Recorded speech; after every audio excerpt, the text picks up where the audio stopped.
بسم الله الرحمن الرحيم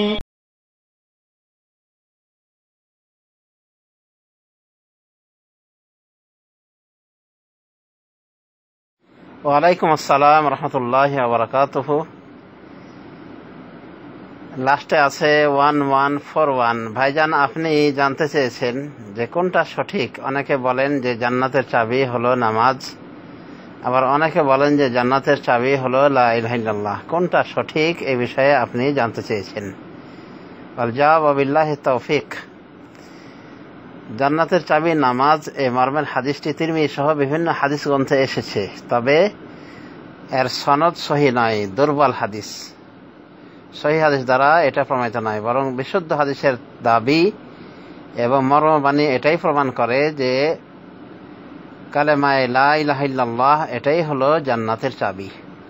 এ মর্মে ওয়াহাব বিন মুনাব্বিহ একজন তাবি বিদ্বান থেকে আসার এসেছে। তিনি বলেছেন, আলাইসা শাহাদাতু আল্লা ইলাহা ইল্লাল্লাহ মিফতাহুল জান্নাহ। তিনি বলেছেন জান্নাতের তাকে জিজ্ঞাসা করা হয়েছিল, ওয়াহাব বিন মুনাব্বিহকে বলা হয়েছিল যে শাহাদাত আল্লা ইলাহা ইল্লাল্লাহ, আল্লাহ এই মর্মে সাক্ষ্য দেওয়া যে আল্লাহ ছাড়া প্রকৃত কোনো উপাস্য নেই, এটা কি জান্নাতের চাবি নয়? এটা ওয়াহাব বিন মুনাব্বিহ তাবির সামনে বলা হয়েছিল। তখন উনি বলেছিলেন যে হ্যাঁ, তা তো বটেই, এটা অবশ্যই জান্নাতের চাবি। বালা ওয়ালাকিন মা মিন ইফতাহিন ইল্লা ওয়ালাহু আসনান, তবে এমন কোনো চাবি নাই যার দাঁত নাই। ফাইন কানা লাকা মিফতাহুন লাহু আসনান ফুতিহা লাক ওয়া ইল্লা লাম ইফতাহ লাক। সুতরাং তোমার চাবির যদি দাঁত থাকে, ধার থাকে, তাহলে তোমার জন্য দরজা খোলা হবে, নতুবা খোলা হবে না। ইমাম বুখারী রাহমাতুল্লাহি আলাইহি এ ওয়াহাব বিন মুনাব্বিহের এই আসারটি তার সহিহুল বুখারীতে সনদবিহীনভাবে এনেছেন। তো স্পষ্টভাবে এই আসার দ্বারা প্রমাণ হয় যে জান্নাতের চাবি মূলত কালেমা শাহাদাত, আশহাদু আল্লা ইলাহা ইল্লাল্লাহ ওয়া আশহাদু আন্না মুহাম্মাদার রাসূলুল্লাহ, বা সংক্ষেপে বলতে পারি লা ইলাহা ইল্লাল্লাহ মুহাম্মাদুর রাসূলুল্লাহ। তো এটাই হলো জান্নাতের চাবি, মানে কালেমাতুশ শাহাদা হলো জান্নাতের চাবি।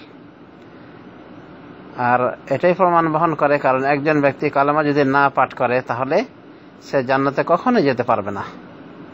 যেমন আল্লাহ নবীর চাচা আবু তালিব, তাকে রাসূলুল্লাহ সাল্লাল্লাহু আলাইহি ওয়াসাল্লাম বলেছিলেন যে হে আমার শ্রদ্ধেয় চাচা, আপনি কালেমা পাঠ করুন, আমি এই কালেমা দিয়ে আল্লাহর নিকটে আমি দলিল পেশ করব, মানে আপনাকে জান্নাতে নিয়ে যাওয়ার জন্য এটাকে আমি দলিল হিসেবে পেশ করবো যে আমার চাচা দিয়ে কালেমা পাঠ করেছেন। তো কালেমায়ে লা ইলাহা ইল্লাল্লাহ তাকে দাওয়াত দিয়েছিলেন, কিন্তু পাশে বসা ছিল আবু জাহাল, উমাইয়া ইবনে খালাফ। তারা বলেছিলেন আতারগাবু আন মিল্লাত আব্দুল মুত্তালিব, হে আবু তালেব, আপনি কি আব্দুল মুত্তালিব ধর্ম থেকে বিমুখ হতে যাচ্ছেন? তো রাসূল সাল্লাল্লাহু আলাইহি ওয়াসাল্লাম যত কালেমার দাওয়াত দেন যতবার, তারা উল্টো এই শিরকের দাওয়াত দেন। পরিশেষে উনি এটাই বলেছিলেন যে তিনি আব্দুল মুত্তালিবের ধর্মেই রয়ে গেলেন। ওয়া আবা আন ইয়াকুলা লা ইলাহা ইল্লাল্লাহ, এবং কালেমা পাঠ করতে তিনি অস্বীকৃতি জানিয়েছেন, তিনি অস্বীকৃতি জানালেন।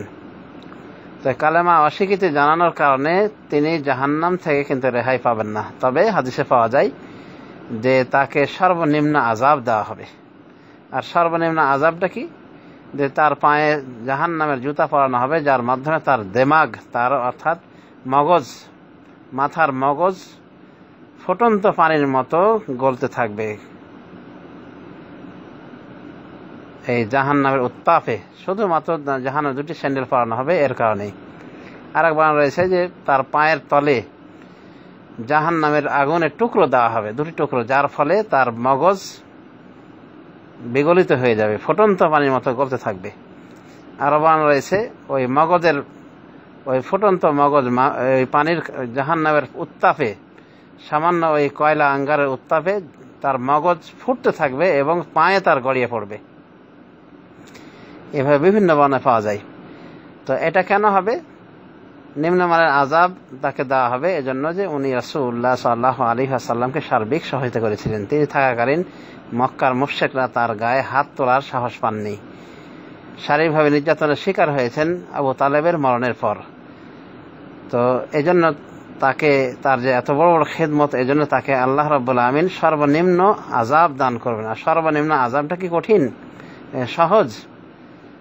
তো উনি মনে করবেন যে তার থেকে আর বেশি আযাব, তার থেকে আর কঠিন আযাবের লোক নেই, অথচ সেই হলো জাহান্নামের সর্বনিম্ন আযাব ভোগকারী।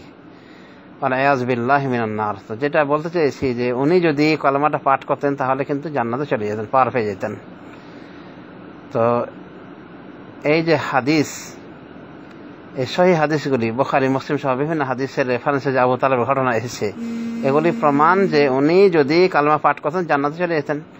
মান কানা আখিরা কালামিহি লা ইলাহা ইল্লাল্লাহ দাখালা জান্নাহ। রাসূলুল্লাহ সাল্লাল্লাহু আলাইহি ওয়াসাল্লাম বলেন, যার শেষ কথাটি হবে লা ইলাহা ইল্লাল্লাহ, সে জান্নাতে যাবে। এই সব কিছু থেকে আমরা জানতে পারলাম যে কালেমাই হলো মূল জান্নাতে যাওয়ার চাবি। কারণ কালেমা না পড়লে নামাজ, রোজা, হজ, যাকাত কোনো ফায়দা দিবে না, কারণ সে মুসলিমই হতে পারলো না। অতএব কালেমা যে জান্নাতের চাবি, এটা বিভিন্ন দলিলের আলোকে, দলিলের নিরিখে বলা যায়। আর জান্নাতের চাবি নামাজ, এই মর্মে সহি কোনো হাদিস পাওয়া যায় না। তিরমিজির ওই হাদিসটি জয়ীফ হাদিস। আল্লামা নাসিরুদ্দিন আলবানী রাহমাতুল্লাহ আলাইহি সহ অনেক উলামায়ে দ্বীন ওটাকে জয়ীফ বলেছেন। সুতরাং সব কথার শেষ কথা যে কালেমায়ে লা ইলাহা ইল্লাল্লাহ বা কালেমায়ে শাহাদাত আশহাদু আল্লা ইলাহা ইল্লাল্লাহ ওয়া আশহাদু আন্না মুহাম্মাদার রাসূলুল্লাহ, এটি হলো জান্নাতের চাবি। কারণ এই কালেমা ছাড়া কেউ জান্নাতে প্রবেশ করবে না। সুতরাং কালেমা নাই, নামাজ, রোজা, হজ, যাকাত যাই কিছু থাকুক না কেন কোনো ফায়দা দিবে না। অতএব এটাই প্রমাণ হলো বিভিন্ন দলিলের নিরিখে যে কালেমা হলো জান্নাতের চাবি, নামাজ জান্নাতের চাবি নয়। তবে নামাজ একটি জরুরি বিষয়, কলেমার পরে পরে নামাজের স্থান।